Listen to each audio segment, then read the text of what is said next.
సభాధ్యక్షులు మిత్రులు రాజారాం గారు, నా ప్రియమిత్రుడు, రాయలసీమ అస్తిత్వాన్ని అనూచారంగా ప్రచారం చేస్తూ ఉండేటువంటి ఆత్మీయుడు స్వామి శ్వేత, శ్రీనివాస్, పద్మాకర్, సుప్రసిద్ధ విమర్శకులు లక్ష్మీనరసయ్య గారు, సుప్రసిద్ధ కవి రాధయ్య గారు, నా మిత్రుడు సుప్రసిద్ధ చరిత్రకారుడు ఆచార్య కృష్ణారెడ్డి గారు, రాయలసీమ ఉద్యమంలో నా సహచరుడు ప్రియమిత్రుడు రామ్ కుమార్, నా చిరకాల మిత్రుడు మానవ హక్కుల సంఘంలో క్రియాశీలకంగా పనిచేస్తూ ఉండే భాష, నా అత్యంత పాత మిత్రుడు గోవిందరాజ్, మానవతావాది అమర్నాథ్ రెడ్డి, అప్పిరెడ్డి హరినాథ్ రెడ్డి స్నేహితులు. అనంతపూర్ రావడం అనేది నాకు ఒక అబ్సెషన్. దగ్గర 50 ఏళ్ల క్రితం అనంతపురం జిల్లాలో నేను తిరగని ఊరు లేదు, ప్రసంగించని ఊరు కూడా లేదు. అనంతపురం అన్నా, అనంతపురం రాజకీయాలన్నా, అనంతపురంలో ఉండేటువంటి వామపక్ష అభిప్రాయాలన్నా విపరీతమైనటువంటి ఇష్టం. ఇట్లాంటి మనుషులు మరి ఇంకొక జిల్లాలో లేరు అని కూడా గట్టిగా నమ్మినవాడిని. ఇవాళ ఈ అనంతపురం జిల్లాలో హేతువాద భావాలకి, శాస్త్రీయమైన భావాలకి, కమ్యూనిస్టు భావాలకి, విప్లవ భావాలకి నిలయమైన ఈ అనంతపురం జిల్లాలో ఒక పుస్తక ఆవిష్కరణను బహిష్కరిస్తున్నామనడం అనేది అత్యంత నీచమైన చర్యగా, అత్యంత అప్రజాస్వామికమైన చర్యగా, సహించరానిటువంటి విషయంగా నేను భావిస్తున్నాను. ప్రప్రథమంగా అటువంటి అప్రజాస్వామిక చర్యను ఖండిస్తూ ఈ సభను ప్రారంభించుకోబోతున్నాం. మనందరికీ ఎప్పుడైనా హంపి పోతే, హంపీలో శిథిలాలైనటువంటి ఆ కట్టడాలను చూస్తే, కకావికలమైనటువంటి ఆ విగ్రహాలను చూస్తే ఒక అనుమానం రాకపోదు. ఎవరు ఈ పని చేసి ఉంటారు, ఎప్పుడు చేసి ఉంటారు, ఎందుకు చేసి ఉంటారు, ఆ వెనకల ఉండేటువంటి చరిత్ర ఏమి అనేటువంటి ఒక చింత మన అందరిలో కూడా ఉంది. దానికి జవాబు అవసరమా కాదా? హంపీలోనే కాకుండా మా తిరుపతి చుట్టుపక్కల నేను ట్రెక్కింగ్ చేసేటప్పుడు అనేక కట్టడాలను, అక్కడ గర్భగుడిలో ఉండేటువంటి విగ్రహం లేకపోవడం, అక్కడ శిథిలమైనటువంటి అపురూపమైనటువంటి కళాఖండాలను చూసినప్పుడు ఎవరు ఏ కాలంలో ఇటువంటి దుశ్చర్యకు పాల్పడి ఉంటారని చాలా వాపోయేవాడు. స్వామి హంపీకి పోవడమే కాదు, హంపీకి సంబంధించిన అనేక శాస్త్రీయ, అనేక చారిత్రక గ్రంథాలను రాసి ఒక అద్భుతమైనటువంటి నవలని మన ముందు ఉంచాడు. నేను మొదటిసారే కాదు, ఏదో ఒక వివాదం జరుగుతున్నది కదా అని అన్నప్పుడు ఈ దేశంలో 3 మార్లు సిపిఎం ఎమ్మెల్యేగా ఉన్నవాడు బీజేపీలో చేరటం, 1 మారు ఎమ్మెల్యేగా ఉండేవాడు సిపిఐలో చేరటం, ఈ దేశంలో తిండి పట్ల, ఆహారం పట్ల, మన తిరుగాడే పట్ల అనేక రకాలైనటువంటి నిర్బంధాలు కొనసాగుతూ ఉండేటువంటి కాలంలో మేము ఎమర్జెన్సీ జైల్లో ఉండగా నాతో పాటు ఉండేటువంటి ఒక గిరిజనుడు, మీరు వర్గశక్తి నిర్మూలన చేసేటప్పుడు ఏం చేసేవాళ్ళయ్యా, ఎట్లా చేసేవాళ్ళయ్యా అని అంటే, మేము వర్గశక్తి నిర్మూలన కార్యక్రమానికి పోయేటప్పుడు వాడిని చంపే ముందు మా ఆయుధాలన్నింటినీ మా దేవతల దగ్గరికి తీసుకుని పూజా పురస్కారాలు చేసి ఆ వర్గశత్రువును చంపేవాడు. మన దేశంలో అనూచానంగా కొన్ని వేల సంవత్సరాలుగా కొన్ని నమ్మకాలు ఉన్నాయి, స్థిరపడినటువంటి నమ్మకాలు ఉన్నాయి. నాకు, కృష్ణారెడ్డికో, స్వామికో దేవుడిపైన నమ్మకం లేకపోవచ్చు. నమ్మకం ఉండేటువంటి 99% మంది మన ముందు ఉన్నారు. ఏం చేయాలో వాళ్ళ సమస్యలు, వాళ్ళ అభిప్రాయాలు, వాళ్ళకు సంబంధించిన జీవితాన్ని నా కోణంలో చెప్పేదా? వాళ్ళ సమస్యలు, వాళ్ళ ఆలోచనలను వాళ్ళకి అర్థమయ్యే రీతిలో చెప్పేదా అనేది మనం ఉన్నటువంటి ప్రశ్న. దేవుళ్ళకి సంబంధించిన రామాయణాన్ని చదువుతాం, దేవుళ్ళకి సంబంధించిన భాగవతాన్ని చదువుతాం, దేవుళ్ళకి సంబంధించిన భారతాన్ని చదువుతాం, దాని ఉపకథలు కూడా మనం చదువుతాం. దక్కన్ సంస్కృతి అనేది ఒకటి ఉంది అని వాళ్ళ సమాజంలో చూస్తే మనం తిరుపతిలో మాకు మించిన అసలు సాంప్రదాయబద్ధమైనటువంటి ఊరు లేదు. మేము పనిచేసినటువంటి కళాశాల కూడా తిరుమల తిరుపతి దేవస్థానం కళాశాల. మా ఊళ్ళో తిరుమలలో ఉండేటువంటి అర్చకులని పద్మావతి దేవాలయానికి ట్రాన్స్ఫర్ చేయగలరా? తిరుమలలో ఉండేటువంటి అర్చకుల్ని కాళహస్తి దేవాలయానికి ట్రాన్స్ఫర్ చేయగలరా? ఏమంటారు? అది వైష్ణవం ఒకటి, పాంచరాత్రం ఒకటి, శైవాగం అనేవి ఉన్నాయి. ఈ దేవాలయానికి ఆ దేవాలయంలో అడుగు పెట్టడానికి వీలు లేదనేటువంటి భావన మనందరికీ తెలుసు. దీన్ని మనం నేపథ్యంగా ఆలోచన చేస్తే స్వామి ఒక అపురూపమైనటువంటి ఆలోచనను మన ముందు ఉంచాడు. ఒక నమ్మకాలకు, విశ్వాసాలకు వేల సంవత్సరాలుగా. ఇవాళ హరప్ప నాగరికతల గురించి చదివేటప్పుడల్లా నాకు అనిపిస్తుంది, మనం సమకాలీనంగా జీవించేటువంటి జీవితానికి మించిన జీవితం హరప్పాలో ఉండటం అనేది ఎట్లా అయింది రాజానికి. ఆ నాగరికత, ఆ కళలు, ఆ సాహిత్యం, ఆ కళాఖండాలు ఏమైపోయినాయి? ఎట్లా మరుగున పడిపోయినాయి?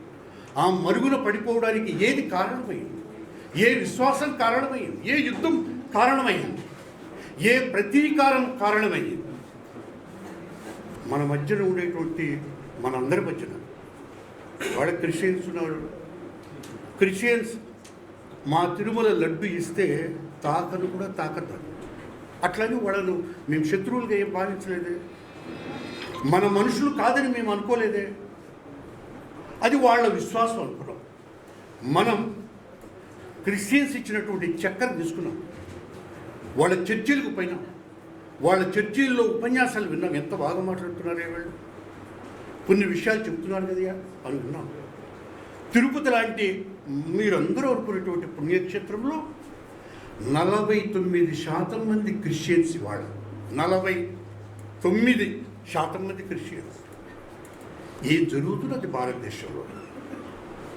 ఈ హైందవం అని పిలువబడే దాంట్లో ఏం జరుగుతున్నది? ఈ సనాతన ధర్మం అనే దాంట్లో ఏం జరుగుతున్నది?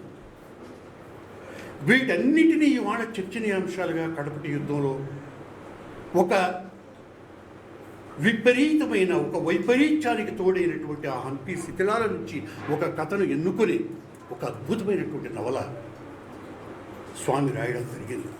ఎక్కడైనా స్వామి ఎక్కడ. ఇవాళ అందులో ఉండేటువంటి ఉత్తన్న, మనం గ్రామవాసులమైతే మన గ్రామాల మధ్యన ఉత్తన్న ఉన్నాడు. మనం పల్లెటూళ్ళలో బతికిన వాళ్ళమైతే ఆ పల్లెటూళ్ళలో ఎప్పుడూ ఒకప్పుడు మన ఎరుకలో ఉండినటువంటి ఆ పంటను మనం మర్చిపోలేదు. 50-60 ఏళ్ల క్రితం మా కడప జిల్లాలో యాసోదోడిని చూసినప్పుడు, లేదా మాకు ఆ మాదిగల తల్లుల నుంచి మేము పాలు తాగినప్పుడు అక్కడ అంటరాంతరం మాకేం కనపడలే, అస్పృశ్యత ఏమీ కనపడలే. వాళ్ళ మాలలే కావచ్చు, మాదిగలే కావచ్చు, మన వ్యవస్థలో వేరుగా ఉండినటువంటి జనం మధ్యన ఏదో ఒక సంబంధం, ఏదో ఒక అల్లిక చూడగలిగినాం. ఇవాళ స్వామి చెప్పకూడనటువంటి అంశమేమి చెప్పడం లే. ఇక్కడ వాళ్ళ చరిత్ర అనేది నిన్న ఏం జరిగిందో ఇవాళ వక్రీకరింపబడుతున్నది. నిన్న 500 ఏళ్ల నాటి చరిత్ర, 500 ఏళ్ల నాటి విజయనగరం, కృష్ణదేవరాయ తర్వాత ఏం జరిగిందా విజయనగరంలో? కృష్ణదేవరాయ తర్వాత ఆ కళలు అట్లే ఉన్నాయా? సాహిత్యం అట్లే ఉందా? ఆ కళాఖండాలు అట్లే ఉండినాయా? ఆ రాజ్యాన్ని ఎట్లా కొనసాగించినారా? ఇవన్నీ పెద్ద పెద్ద ప్రశ్నలు. నాకు నవల చదివినప్పుడల్లా మీకు ఒక ట్రూత్ చెప్తున్నాను. ఒక్క మారు కాదు, నిన్న వస్తా కూడా దగ్గర 8 గంటల సేపు విడవకుండా కడపటి యుద్ధాన్ని నేను చదివినాను. నిజంగా చాలా శ్రమ, అలసిపోయినా నేను వదిలిపెట్ల నవల. వాక్యం జిహాదుల గురించి ఏం చెప్పినాడు. ఆ మహమ్మద్ పాదుషాలందరూ ఐక్యం కావడానికి ఏది పునాది, దాని వెనకల ఉండేటువంటి ప్రధానమైన కారణమే, యుద్ధాల వెనకల ఉండేటువంటి ఒక బలమైన శక్తి, రాజ్య విస్తరణతో పాటు మత విస్తరణ అనేది ఊరికిని అంటున్నామా మనం. ఈ దేశంలో ఎక్కడి నుంచినో వచ్చిన వాళ్ళందరూ ఊరికని వచ్చినారా?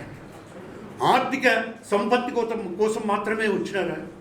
వాళ్ళ వెనకల ఇంకా ఏమీ బలీయమైనటువంటి ఆలోచన లేదా అనేటువంటి ప్రశ్నలన్నీ కూడా మనల్ని వేదనకు గురి చేస్తాయి. మరి లోతులకు వెళ్ళినప్పుడల్లా దాంట్లో ఇనాక్ గారు, సార్ నమస్తే. ఇవాళ మనం చిలుకూరు దేవాలయంలో ఆ సౌందరరాజన్ ఒక హరిజనుడి భుజాలపైన ఎక్కించుకొని పోవడం అనేటువంటి ఘటన, ఇక్కడ ఈ హంపన్న ఉత్తన్న వీళ్ళందరి గురించి మాట్లాడుకునేటం, ఇది కలగాపులకమైనటువంటి వ్యవహారం కాదు. నేనైనా ఇక్కడ కూర్చున్న వాళ్ళు చాలామంది ఈ కుల వ్యవస్థని, మత వ్యవస్థని శాస్త్రీయంగా పరిశోధించాలని, ఆలోచన చేయాలని ఆయన అన్నాడు. మనుధర్మ శాస్త్రం కానీ, బైబిల్ కానీ, ఖురాన్ కానీ ఎప్పుడు పునర్మూల్యాంకనం చేసుకోవడానికి ప్రయత్నం చేయలేదు. వాటిల్లో ఉండేటియే ఆచరిస్తున్నామని, వాటికి సంబంధం లేకుండా దూరంగా సూఫీ వచ్చిందని, భక్తి ఉద్యమాలు వచ్చినాయని ఆయనే రాసినట్టు. ఇంకొక మారైతే ఇంకొక రకంగా మాట్లాడేవాడిని. ఇవాళ చిన్న ఈ రకమైనటువంటి కొన్ని కుక్కిరి ప్రశ్నలు లేవనెత్తబడినాయి కనుక, అసమంజసమైనటువంటి ప్రశ్నలు లేవనెత్తబడినాయి కనుక, స్వామి లాంటి ఒక గొప్ప రచయితను అసలు కార్నర్ చేయాలనేటువంటి ప్రయత్నం జరుగుతున్నది కనుక, అతనే కార్నర్ కాడు, మనము కూడా ఏ కార్నర్ కాం. కానీ వాటికి కూడా జవాబు చెప్పాల్సినటువంటి అవసరం వచ్చింది. మనం బాగా గుర్తుంచుకోండి, మనం విశ్వాసులు ఈ సమాజంలో మన మధ్య ఉన్నారు. ఇప్పుడు తిరుమలలో బ్రాహ్మణులే అర్చకత్వం చేసేటప్పుడు నేను ఒక ట్రైనింగ్ ఇన్స్టిట్యూట్ డైరెక్టర్గా వాళ్ళే ఎందుకు మాదిగలకు పూజా విధానంలో, ఆడవాళ్లకు పూజా విధానంలో, మత్స్యకారులకు పూజా విధానంలో ఎందుకు శిక్షణ ఇవ్వకూడదని 2 ఏళ్ల పాటు ఇప్పించినాను. వాళ్ళకి బ్రాహ్మణుల చేత వడ్డింపజేసిన, బ్రాహ్మణుల చేతనే వంట తయారు చేసి ఏసీ గదుల్లో కూర్చోబెట్టి, నేనేదో గొప్ప కోసంగా చెప్తున్నది, అయినా దాని ఫలితం ఏమైనా వచ్చిందా? వాళ్ళు ఎవరూ కూడా మేము కూడా అర్చకులం కావాలని అడిగినారా? ఆ ఉద్యమం ఏమైనా వచ్చిందా? నేను ఇందాక అన్నట్టుగా ఒక శైవ దేవాలయానికి సంబంధించిన అర్చకుడు పాంచరాత్ర దేవాలయానికి ట్రాన్స్ఫర్ అయ్యేటువంటి అవకాశం కూడా లేనటువంటి సమాజంలో మనం బతుకుతున్నాం. ఈ వాస్తవాన్ని ఎరిగినవాడు స్వామి. ఇట్లా చరిత్రలో ఒక సందర్భాన్ని, ఒక యుగాన్ని దృష్టిలో ఉంచుకొని కొన్ని విషయాలు చెప్పదలుచుకున్నాడు. విజయనగర కాలంలో ఇవాళ ఏ పాత్రలను మన ముందుంచినాడో ఆ పాత్రలన్నీ సమకాలీనంగా ఇప్పటికీ మనతో జతకూడి ఉన్నాయి. శ్రీనివాసులరెడ్డి ఇప్పుడే ఉన్నాడు, అలివేలు ఇక్కడే ఉన్నది. రూపం మార్చుకున్నటువంటి ఇలావతి మనం చూడవచ్చు, రూపం మార్చుకున్నటువంటి సుమిత్ర, రూపం మార్చుకున్నటువంటి రత్నమాల, రూపం మార్చుకున్నటువంటి యక్షిణి మన కళ్ళ ముందే ఉన్నారు. మన కళ్ళ ముందు ఉండేటువంటి పాత్రల్ని 500 ఏళ్ల వెనక్కి వెళ్ళి స్వామి ఎట్లా ఉండేది, ఆ వీధులు ఎట్లా ఉండేటివి, ఆ జనజీవనం ఎట్లా ఉండేది, అక్కడ ప్రజల జీవితం ఎట్లా ఉండేది, అవి ఉపకథలు కావు. కథలో అల్లికగా అనేక మందిని పాత్రలు చేసి నిజమే చెప్పినాడు. హంపన్న గురించి కానీ, రెండుకొత్తల రామదాసు గురించి కానీ, వాళ్ళు రాముడి విగ్రహాన్ని కాపాడడం గురించి కానీ, రెండుకొత్తల రామదాసు అద్దంకికి చేర్చే వైనాన్ని గురించి కానీ అంత మాత్రమే చెప్పి ఊరుకోలేదు. రెహమాన్ పాత్ర ద్వారా లక్ష్మణదాసు కొడుకైనటువంటి రెహమాన్ పాత్ర ద్వారా మనకి ఒక విశ్వాసాన్ని కాపాడటానికి దాని రూపమైనటువంటి ఆ రాముడి విగ్రహాన్ని ఎక్కడికి చేర్చవలనో అక్కడికి చేర్చటానికి అతను పడినటువంటి వేదన, అతను చేసినటువంటి ఆ పోరాటం ఆరాటం గురించి స్వామి చెప్పాడు. అల్టిమేట్గా నాకు అర్థమైంది ఏమిటంటే, మీ విశ్వాసాలు మీవి, మీ నమ్మకాలు మీవి. మనం వేరు వేరు నమ్మకాలు కలిగిన వాళ్ళమైనా మనం అందరం కూడా మనుషులుగా బతకవచ్చు కదా. నువ్వు సాయిబైనా, మాలైనా, మాదిగైనా, బాపరైనా, కమ్మైనా, రెడ్డైనా, ఆడైనా, మగైనా, లేదా ట్రాన్స్జెండర్ అయినా మనమందరము కలిసి బతకవచ్చు కదా అనేటువంటి తాత్విక చింతన ఆయనకు విశ్వాసాలు ఉన్నాయి. ఆయన రమణ మహర్షి శిష్యుడు, శ్రీశైలం పోతాడు, నా మాదిరే విపశ్యన ధ్యానం చేస్తాడు. నేను ఇప్పుడు విపశ్యన ధ్యానం చేస్తానంటేనే నాకు ఆధ్యాత్మిక చింతన ఉందని కాదు కదా. ఏమాత్రము ఆధ్యాత్మిక వాసన లేకుండా బుద్ధుడు ఏ రకంగానైతే మెడిటేట్ చేసినాడో ఆ రకమైనటువంటి మెడిటేషన్ టెక్నిక్ నేర్పించేది విపశ్యన. ఆయన చేసినాడు, నేను చేసినాను.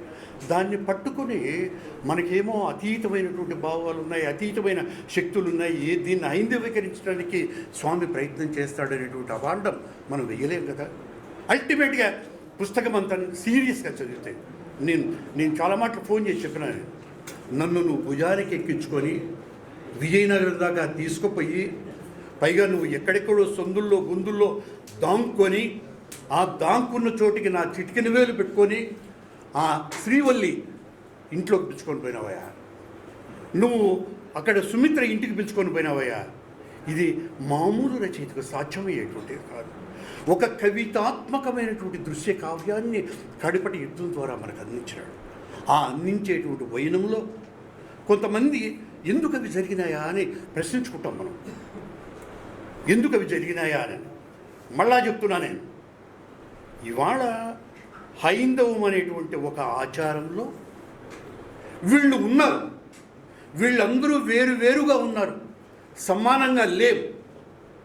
వాళ్ళ భావాలను ముందు మనం గౌరవించటం నేర్చుకోవాలా చెప్పి, వాళ్ళ విశ్వాసాలను మనం అంగీకరించాలా అని చెప్పాడు.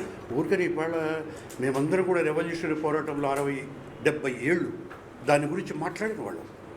నెగటివ్గా మాట్లాడుతున్నాను కాదు, ఇవాళ తుది దశకు చేరుకోవడం పట్ల ఎంత బాధగా ఉంటుందో తెలిసిన. ఈ ఊరికి వచ్చి కోవూరు లలిత కళా పరిషత్తులో ఒక అద్భుతమైనటువంటి హేతువాద మీటింగ్ పెట్టినవాడు.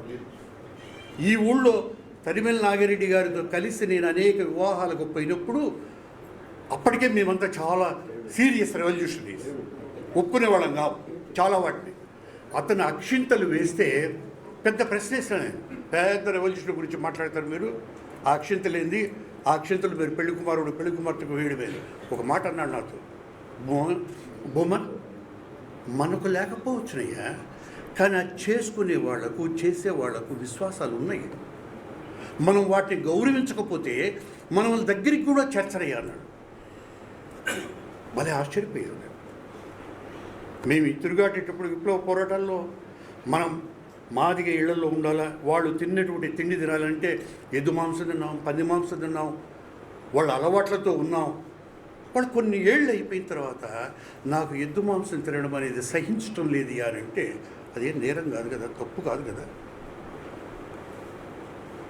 ఈ మార్పు కడపటి యుద్ధంలో మనం తెలుసుకోవాల్సింది, అతను విజయనగర వైభవాన్ని, విజయనగర సామ్రాజ్యంలో జరిగిన ఘటనలని నేపథ్యంగా గోల్కొండ ఎట్లా ఉండేది, గోల్కొండలో సాయిబులు కానీ హిందువులు కానీ ఎటువంటి సఖ్యత ఉండేది, ఒకరికొకరు పెళ్ళిళ్ళు చేసుకోవడం. మనం సాయిబులు హిందువులు పెళ్లి చేసుకోవడం అనేది చాలా చరిత్ర, అక్బర్ దగ్గర నుంచి పెద్ద చరిత్ర ఇప్పటికీ కూడా. ఇవాళ ఏం కోరుకోవాలి మనం? మనం ఒక కులాన్ని నుంచి మరొక కులం, ఒక మతం నుంచి మరొక మతం పెళ్లి చేసుకోవడం, మన సంబంధాలన్నీ కూడా ఆత్మీయంగా ఉండడం, ప్రేమపూర్వకంగా ఉండడం అనేటువంటి ఒక కల్చర్, ఒక సంస్కృతి. అటు ఆయన లేవనెత్తినటువంటి ప్రశ్నల్లో సంస్కృతికి సంబంధించి, భావాలకు సంబంధించి, కులానికి సంబంధించి. ఇప్పుడు హంపన్న విశ్వాసం లేనివాడు, విశ్వాసం లేనటువంటి హంపన్న అక్కడ ముక్కలు ముక్కలుగా నరికి వేయబడుతున్నటువంటి విగ్రహాలు చూసి చలించిపోయినటువంటి హంపన్న ఆ రాముడి విగ్రహాన్నైనా మనం కాపాడదాం అనుకున్నటువంటి హంపన్న తన జీవితాన్ని పణంగా పెట్టి దాన్ని చేర్చవలసిన చోటుకి అంటే పెనుగుండకు చేర్చడం అనేటువంటి వైరం ఉన్నదే మామూలు వ్యక్తి రాసేటువంటిది కాదు. భయపడతాం. ఎందుకయ్యా రాముని తీసుకురావడం, ఎందుకయ్యా మాలమాదిగల గురించి మనం కూడా పాత్రలు చేసి రావడం అనేటువంటిది, ఎందుకయ్యా వేషలకు సంబంధించిన రతి సంభోగాలు, వేశ్యలతో కూడినటువంటి ఆ గొప్ప గొప్ప వైనాలన్నీ కూడా మనం రాసినట్లయితే సెక్సీయిస్ట్ అనుకుంటారేమో స్వామిని. ఆ మాట అనలా ఎవడు కూడా. కానీ అతను రాసినటువంటి ప్రతి అక్షరంలో ప్రతి వాక్యంలో ఎటువంటి అపురూపమైనటువంటి శృంగారపు రాత ఉంది తెలిసిన. మురిసిపోతాం, దగ్గరవుతాం, ఆత్మీయంగా అవుతాం.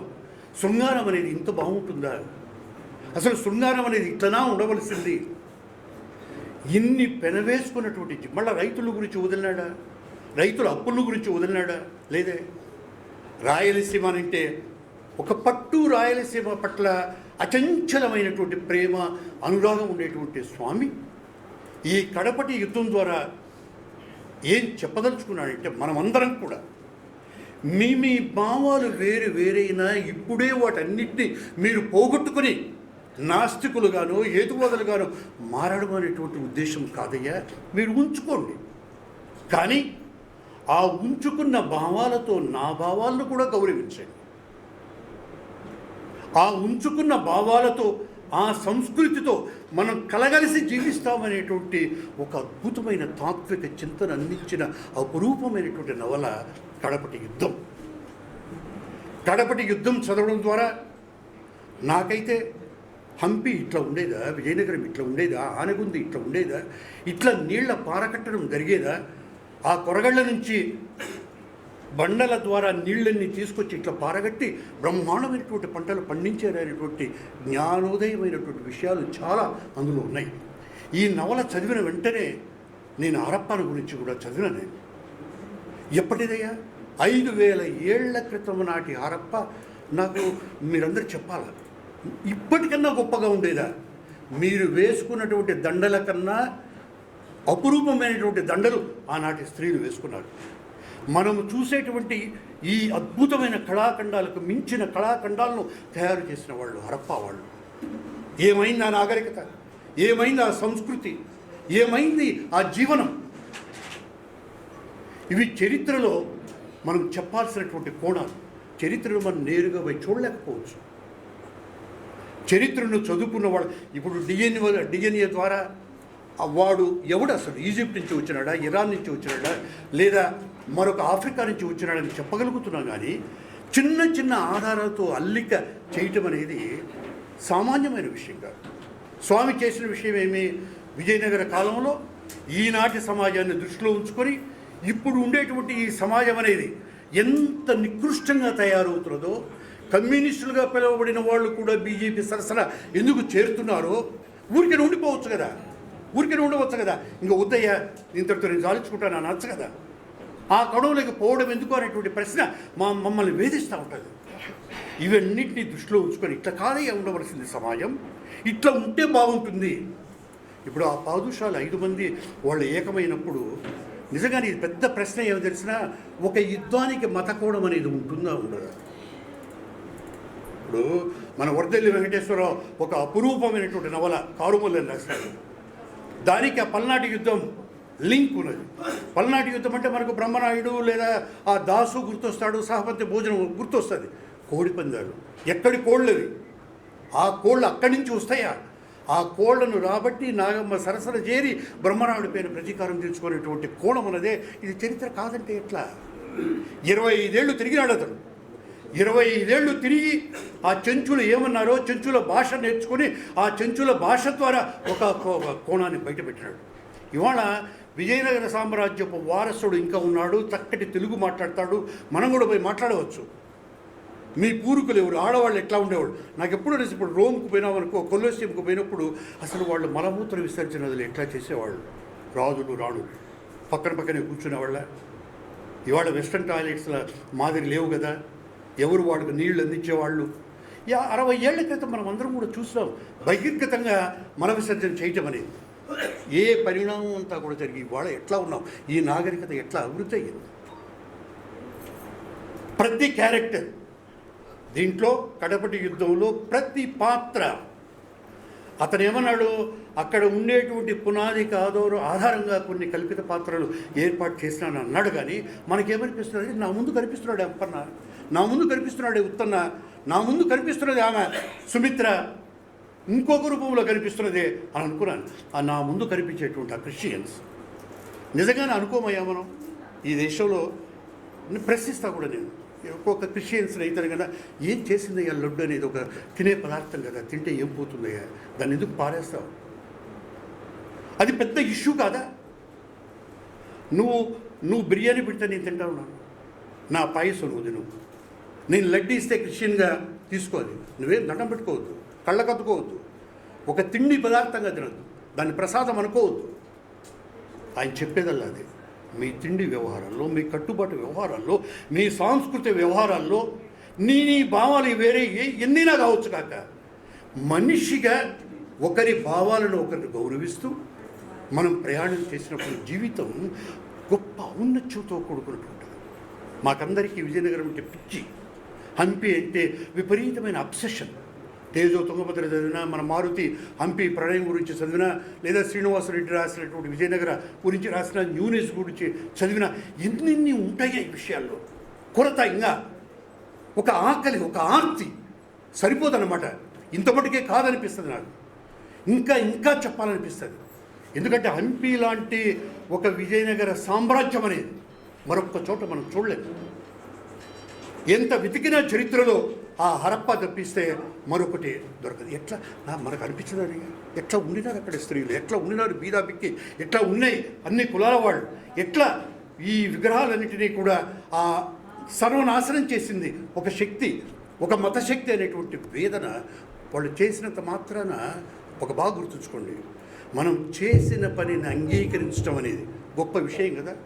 కాబట్టి ఇవాళ చరిత్రలో ఏమైనా పొరపాటు జరిగి ఉంటే ఆ పొరపాట్లు సరిదిద్దుకొని సాయిబులైనా, క్రిస్టియన్స్ అయినా, హిందువులైనా, జొరాస్ట్రియన్స్ అయినా మనమందరం ఒక్కటే అనేటువంటి భావనతో కూడిన తాత్విక ఆధ్యాత్మిక ఆది హిందూ నవల కడపటి యుద్ధం. సెలవు.